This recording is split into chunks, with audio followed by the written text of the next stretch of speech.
Africa Content TV.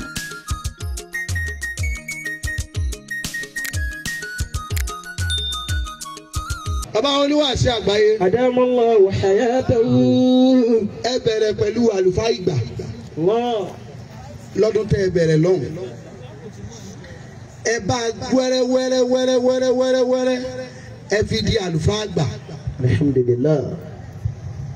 Níbi tí Ọlọ́run sún yín dé lónìí, ẹ ti di àgbà fà. Alhamdulillah. Ọ̀pọ̀lọpọ̀ èèyàn límọ̀ ọ̀rọ̀ di àwọn àbà. Àwọn ò fẹ́ kí gbogbo èèyàn ó gbà tẹ́lẹ̀ kí ló fẹ́ gbà fún? Ọlọ́run tó dá gbogbo ayé gan sí gbogbo wa gbà fún ni. Ìwà ni gbígbà rẹ fẹ́ dà. Khalif too rough, ìyapa kí wọ́n lè dá ẹ mọ̀. Ẹni ó bá fẹ́ ká dá ọmọ níbi mo sọ lẹ́kọ̀ọ́ lánàá, kó wá fẹ́ wọ́n dá ọmọ níbí nísìn. Bí ògbó wa bá kọjú bàtà fẹ́ ṣe náfìlà, ìwọ kọjú sẹ́yìn. Bàbá tí ń rùkú, ìwọ náà rùkú. Bàbá tí ń sùjú, ó rí pàwọn èèyàn sàlámù ẹlẹ́gbẹ̀ẹ́ rẹ pé àwé irú òun wo tọ̀dọ̀ yín. Wọ́n sáré gbé ẹni Snapchat pé eléyìí kọ èyìn síbi táyé kọ ojú sí. Bàbá tí ń fẹsẹ̀ tí wọ́n máa bọ́ ní. Ó fi mọ̀ yí pé ẹni ó bá ti yapa yàtọ̀ sí táwọn èèyàn ń ṣe yóò hàn yàtọ̀ sí báwọn èèyàn ti máa hàn. Àwọn kan wá fẹ́ hàn lójijì. Bàbá oníwàásí àgbáyé náà wá lérò pé àwọn lè fi ṣe àwọn fẹ́ tó gbá. So ẹni tí ọmọ tí ó bá sì da ọjà rú igbá ìyá rẹ̀ ni ó kọ́ tá ń pa. Ó ń bẹ̀rẹ̀ bọ̀ díẹ̀díẹ̀ nù. Kò jọ wá lójú. Wọ́n bú Ànábì. Sallallahu alaihi wasallam. Mo wà ní Kútọ́nù ní Sunday tó lọ. Ayakumullah. Fún àwọn Pasuma fans club. Mo wá débẹ̀ afẹ́ bàbá ní kí n lọ bá wọn sọ̀rọ̀. Àwọn afẹ́ bẹ̀rẹ̀ wá sí náà wá sọ àwọn information kan fún mi pé ìgbà tí bàbá mú wa lọ sí ipò bẹ́ẹ̀ bí ọdún méjì lẹ́yìn. Bàbá wa sọ̀rọ̀ kan pé ẹ̀yin Benin Republic nǹkan dáadáa máa wù yín ṣùgbọ́n ẹ fẹ́ràn ara yín. Ọ̀rọ̀ yìí ni àfọ onísùn Tàfáwùmí kan gbọ́. Àfọ àti dọ́bùgátùlẹ̀ òsínì rẹ̀ jìnnà ó ti wọ low battery. Kò gbọ́rọ̀ yé Yorùbá ò yé bóyá ká tó wá sọ wípé làákàyè ń dùn. Nàfà yìí bá ṣe fídíò pé àlùfáà náà ọ̀ọ́tẹ́sọ̀ ń ju ẹnu yín lọ. Pálípálí gbogbo kéwú tí ó ń bẹ Nàìjíríà sẹ́yìn mọ́ kéwú táwa ní Benin ń bì ni mo mọ̀ pé àbó ò lè gbọ́. Èmi kan fún bàbá ní information bó ti ń lọ nítorí àwa yìí ní PRO. Ẹni ó bá fẹ́ kí dáàfó gbàùn dáàfó etí ẹ̀ gbà nǹkan yìí máa pa nǹkan ni. Ẹni ó bá fẹ́ kí dáàfó pa òun kó kàn ṣe mistake lọ́dọ̀ bàbá kan mẹ́nu lọ́ọ̀ náà bẹ̀ àwọn wàá gbé ẹ débẹ̀ gangan. Màá ti bọ́ méjìdì. Ìbọn mo wá ń bọ̀ àfa ìwà sọ tiẹ̀ nìkan náà bá pera rẹ̀ ní Dr.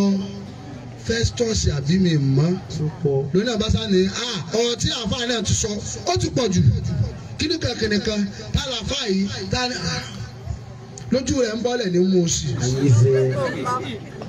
ní no problem. Wọ́n á sẹ́ndì kíní òsì mi lórí fídíò ojú agbo náà mo ti wò ó mo sì mú earpiece mo fi bọ́ etí mo gbọ́ ọgbọ́n tó ń sọ mi náà ti dábà kò sí wàhálà ẹ ti tọ́ wèrè. Ẹ wà rí wèrè. Bí àṣà pọ́tébù. Ẹ ti lọ fowó ra wèrè. Ẹ dẹ̀ ti máa rí wèrè ti tẹ̀sẹ̀ bọ́ wá. Nítorí pé ẹ lè bú àwa bẹ́ẹ̀ bú èmi mi ò ní dáhùn ṣùgbọ́n ẹ má bá mi bú olówó mi. Sọ̀gbọ́ o. Maulana Al-Sheikh Al-Fadil Al-Karim Al-Muhtaram Wa'idul Dahri Faridul Asri Maulana Sheikh Muhammad Muyideen Ajani Bello. Adamallahu hayatahu. Bàbá kì í sàfà àti máa lo dáwọ́là ni. Àdáwọn ẹlẹ́dàá ti ṣe dáwọ́là rárá ẹ wò má ṣe jòkó simple simplifier simplicity. Allah.